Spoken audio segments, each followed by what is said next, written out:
Mga kapuso, isa pong low pressure area na naman ang nagbabadyang pumasok sa Philippine Area of Responsibility ngayong pong araw.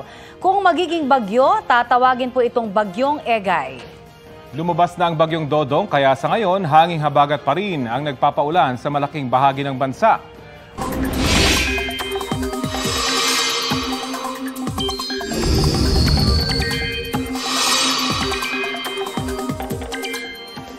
Lunes na Lunes mga kapuso, balitang bagong-bagong sama ng panahon ang sasalubong sa atin.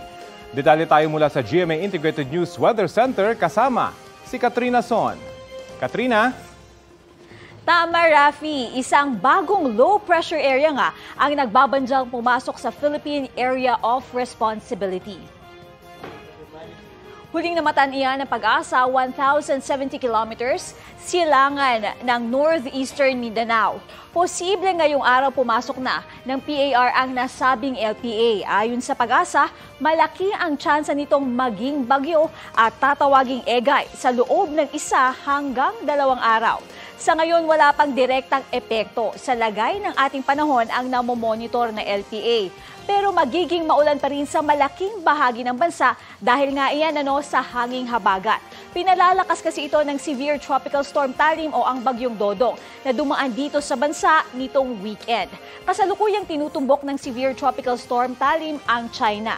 Sa mga susunod na oras, asahan ang pag-uulan sa malaking bahagi ng Luzon.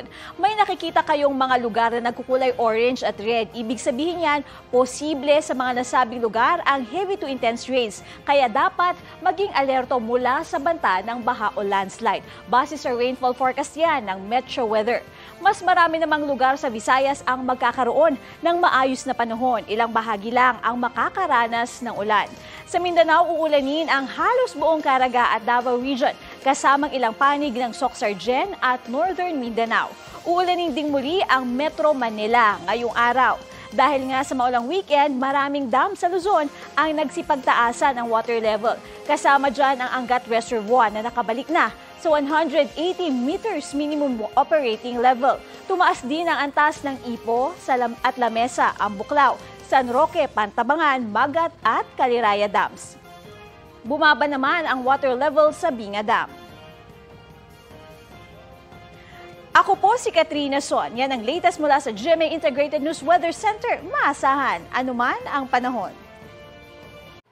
Maging updated sa mga maiinit na balita, maaari pong mapanood ang Balitang Hali at iba pang award-winning newscast sa youtube.com/GMA News. I-click lamang ang subscribe button. Sa mga kapuso abroad, maaari po kaming masubaybayan sa GMA Pinoy TV at www.gmanews.tv.